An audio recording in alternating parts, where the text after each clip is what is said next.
Homo erectus. Hace 2 millones de años apareció el humano Homo erectus y nació en el este de África.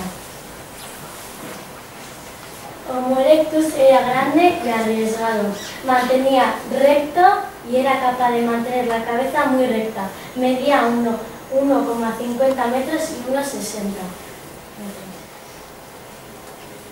Adimena garatu zuen, nahiz eta burmuina gaur egungo gizakien baino txikiagoa zeuken.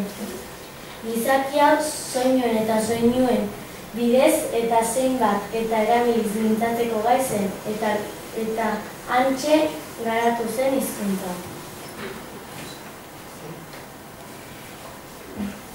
Historian lehen aldiz gizaki hainbat gau toki berean igarotzen hasi ziren eta etxoretan bizi ziren. Adarrekin altxatzen zituzten eta animalietan zituzten. Historiaren aldiz gizaki hainbat gau toki berean igarotzen hasi ziren eta etxoretan bizi ziren. Adarrekin altxatzen zituzten eta animalien larruekin estaltzen zituzten.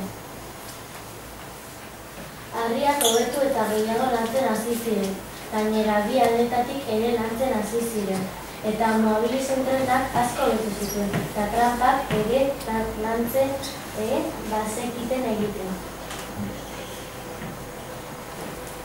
Sua. Suaren inguruan tresnak egiten edo larruak ontzen zituzten. Sua aurkitu zuen Homo erectus. Gainera, sua elementu naturala da. Tximista batek jotakoan sua enbor bat neurtz batetik zor daiteke, eta animali handiak izateko ere erabili zuten. Elikadura. Elikagaiak prestatzen hasi ziren. Haragia, samurraga eta kalitate hobeagoak ziren. Elikagaiak egozten lehen izan ziren.